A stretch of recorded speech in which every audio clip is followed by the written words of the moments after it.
Divisive times with sometimes brother pitted against brother, father against son. If that sounds familiar or even contemporary, it is how this nation began. Next year marks the 250th anniversary of the founding of the United States, when colonialists, though not all of them, hence those divisions, broke with the British Crown in a war that we now call the American Revolution. It's the subject of Ken Burns' latest documentary, all 6 parts over 12 hours. For the Pew Charitable Trusts, I'm Dan LeDuc. We had spoken with Ken Burns before about his unique creative process, and he recently hosted us again to talk about his new film and a war that is over, but a revolution that many say continues. Ken Burns, thank you for again welcoming us here to New Hampshire and your lovely barn and studio. Glad to have you back. Yes. We are here to talk about the American Revolution. Is it the story of our democracy? Democracy is an unintended consequence of the revolution. It is, of course, an attempt to redress grievances that the colonists in North America had against Britain about taxes and representation, which were taught in grade school. But one of the myths about the American Revolution is that it's a kind of bloodless, gallant story. And it's not. It's our original Civil War. It's incredibly violent. And a lot of our mythologies about this period are kind of smothered in sentimentality. I like to say this is not just a clash between Englishmen over Indian land and taxes and representation, but a bloody struggle that would engage more than 24 nations, European as well as Native American, that also somehow came to be about the noblest aspirations of humankind. We are, as a nation, celebrating 250 years. So the American Revolution story is 250 years old. It feels like it's the oldest story of our nation, but I'm wondering, is it an ongoing story? Benjamin Rush from Philadelphia, a well-known physician, wrote, "The American War is over, but the American Revolution is going on." If you look at the language of our most sacred documents, we say pursuit of happiness in the Declaration. We say a more perfect union. We are a nation in the process of becoming. So what's great is it's given Americans a sense of process from the beginning. The old saying goes, it's not the inn at the end of the journey, it's the road. And so this new thing that we're creating, not just a nation, but the idea of a citizen. Everybody before this had been subjects. Now you're a citizen, and that means you've got huge responsibilities. The founders are all desperately worried about whether there was enough virtue, and that was the word they used over and over again. Throughout your career, you have made films about this nation, and it's always felt to me like each film was a prism on the nation. It was country music, it was jazz, it was baseball, it was our Vietnam experience. Is the story of the American Revolution more foundational to all of those? I'm curious how you see it fitting into what you do. You know, I'm a collector of quilts. Yes, I'm looking around us here and they're beautiful. And I've always loved them because my work involves sort of solving mysteries, going into something and learning as much as you can. And the quilts you have to just accept as stories that you don't know much about. Like it may be signed and it may even say the date, but you don't know if she's 18 or 28 or 88, happy, sad, married, alone. You just don't know. And I sort of think the different stories woven together make up a quilt. I've made films for the last 50 years about the US, but I've also made films about us. That is to say, the lowercase 2-letter plural pronoun and all of the majesty and complexity and contradiction and even controversy of the US. And it is a privilege and a magnificent space to try to exist in for so many years.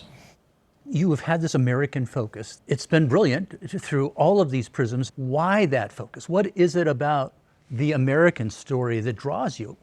I've just been possessed by American history since I was a little boy. The map above my bed when I was growing up was a map of the United States. It had the physical borders of the states, but in dotted lines, and it had 300 Native American tribes too. When I figured out at age 12 I wanted to be a filmmaker, at age 18 that it would be documentary, by 22 it was in American history. But even then, if you told me 50 years later that I'd still be doing, I said, no, I'd be doing other stuff. But I think I have the best job in the country, and if I were given another 1,000 years to live, you know, which I won't be, I would not run out of topics in American history. It's an obsession.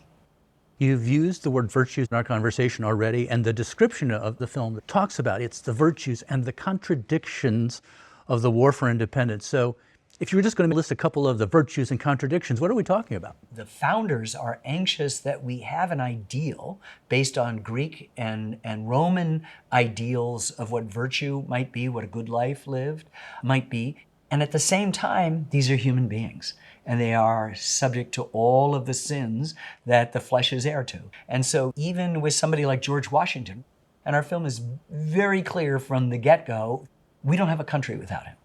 And at the same time, he's deeply flawed. He's rash. He rides out onto the battlefield, risking everything, and people, his aides, are covering their eyes. At Princeton, at Monmouth, he stops a retreat, but he's right out there. Any sniper could have taken him down if they'd understood the moment. But we'd like to think of the idea of a hero as perfect. Well, if you go back to the Greeks, the hero is not perfect. The hero is an interesting combination of strengths and weaknesses that defines heroism. And so this idea of perfection that in our simplistic binary media culture where everything is a 1 or a 0, we've really misled ourselves. And if you're just putting a white hat on somebody or a black hat on somebody, you've done a disservice to the story, and you've done a disservice to history. How has your perspective as the storyteller changed over this last half century? Well, I think the changes happened to me within each film project.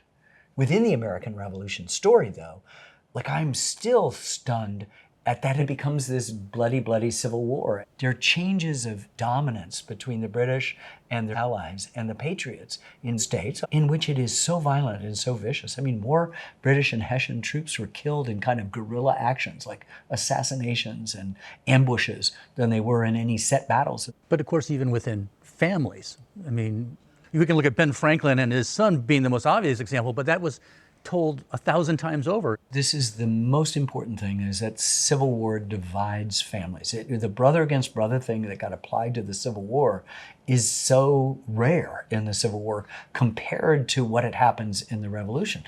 Franklin's own son, William, is the royal governor of New Jersey. He's deposed by patriots. He's in prison. They let him go thinking he'll scurry back to London, the place he loves so much. And instead he starts a terrorist organization murdering patriots, just as there are patriot organizations murdering loyalists. This is a story that is repeated almost everywhere during the American Revolution. After the fact, right, the winner gets to write history, is the old saying. By going back as a historian and the work of other historians who you admire, what's that value to us today to actually know what happened? I don't know what we're afraid of. If your umpire's calling balls and strikes, yes, Babe Ruth and Reggie Jackson strike out a lot, but they also hit a lot of home runs. We understand that in our own lives and relationships, but we don't extend that in our politics or our media. Everything's a 1 or a 0. Everything's binary. Even in my editing room downtown, we've got a little neon sign in cursive that says it's complicated. Because filmmakers, if a scene is working, you don't want to touch it. Yeah. But we're always finding information that undercuts the story, but it makes it better if you're willing to sacrifice what's a good story for what's a truer story. I think the American Revolution is the most important event since the birth of Christ. I will defend that. Period. Full stop. It's certainly the most consequential revolution in history, as we say. It is, of course, the thing that inspires more than 2 centuries of other revolutions, but this is a big, big deal. I saw you saying that somewhere else, that this was sort of the greatest event in human history. Since the birth of Christ. And what makes it so? Because the most important words in our history are, we hold these truths to be self-evident that all men are created equal. It's the second most important sentence in the English language after I love you. Mm. You plan very far in advance for when your films are going to be released. Actually, we don't plan for when they're going to be released. Okay. We plan to do them, and they take a long time. When I started this project, Barack Obama had 13 months to go in his presidency. The idea of a 250th was on no one's mind, including mine. Then people began talking about it and come back to me and say, oh, you planned it this way. And I'm like, oh, nope. We don't have an agenda. We don't have a political thumb to put on the scale. We're calling balls and strikes. And when the film comes out, it will have the opportunity, I hope, to have something that we share in common. Well, this film is getting at America's earliest roots. Do you think it'll help engage Americans during these divided times? You use the word prism, and I think that's a really good, in which something is refracted. And each little story, each big story, adds to our understanding of who we are. I've said I've made the same film over and over again, and each film asks one deceptively simple question: who are we? Who are those strange and complicated people that like to call themselves Americans? And what does an investigation of the past tell us about not only that moment, but this moment and our future, like where we've been, to know where we are, to know where we're going? This is the essential obligation of history, I think. The novelist Richard Powers said, "The best arguments in the world won't change a single person's point of view. The only thing that can do that is a good story." And I likened it once to a benevolent Trojan horse, that you invite a good story in, and it doesn't come out in the night to slaughter you or to burn down the city, but to transform you with complexity, to transform you with the fact that if we share the same past, could that not be the beginning? You often find that person or episode that has been forgotten, lost to history. Did you find those in this story? I would like to just throw this out, that we tend to keep the women out of this. The women are there at the battles with children. They're part of the cleanup afterwards. I'd argue that among a slew of really great writers, Abigail Adams may be the best writer of them all. John Adams is wonderful. And so the fact that they're apart and they're corresponding is like a gift to this. How did you define when the Revolutionary War ended? It ends after George Washington steps down. The fact that he surrendered his military and then his political control is the American example of giving up power, of understanding that the highest office in the land is actually the citizen, the individual citizen. And it's that sort of sense of ongoing revolution. Even today. Even today. I mean, as the historian Rick Atkinson says, we want to find out what people were willing to die for.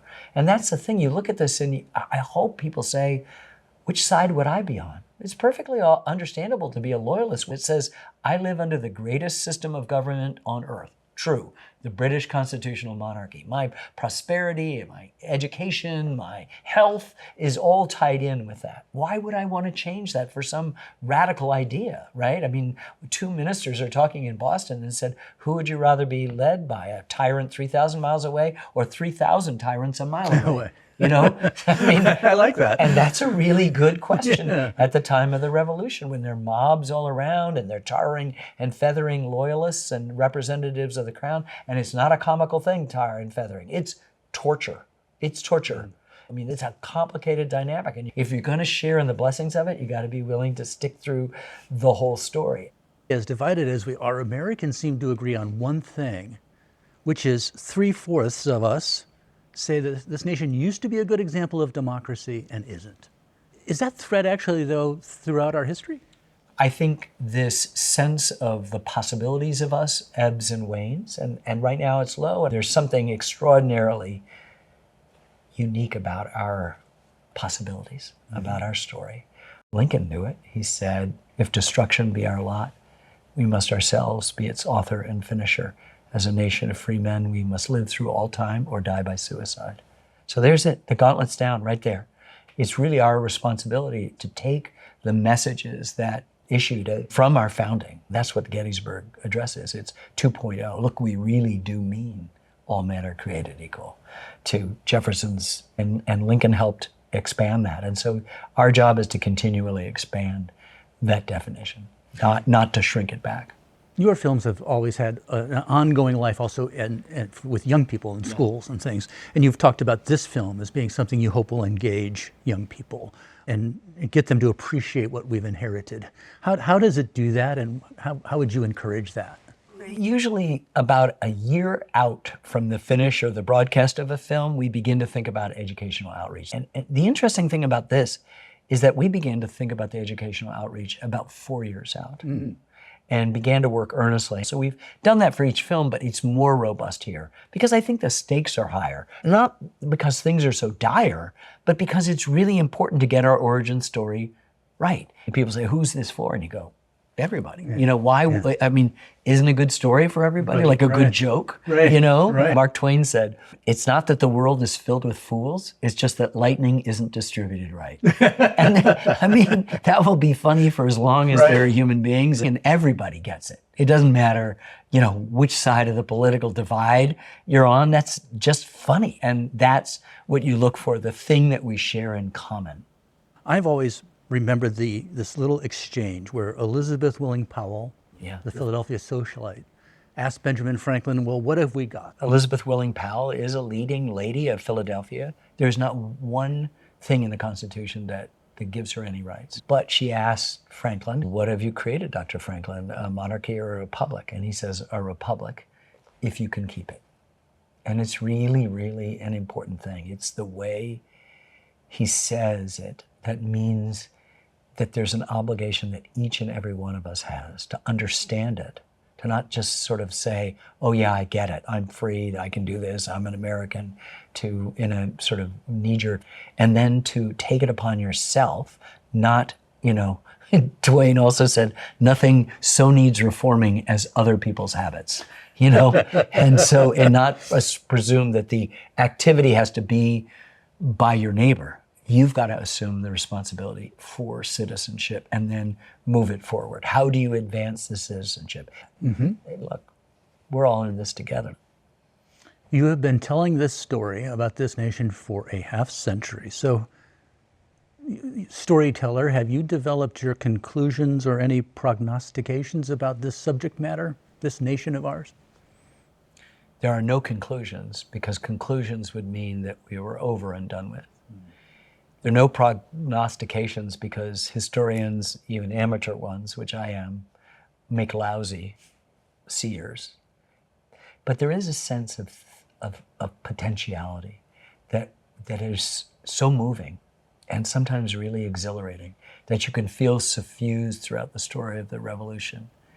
In the darkest days, I mean, on Lexington Green, on April 19, 1775, the chances of success against the greatest military power on earth are 0.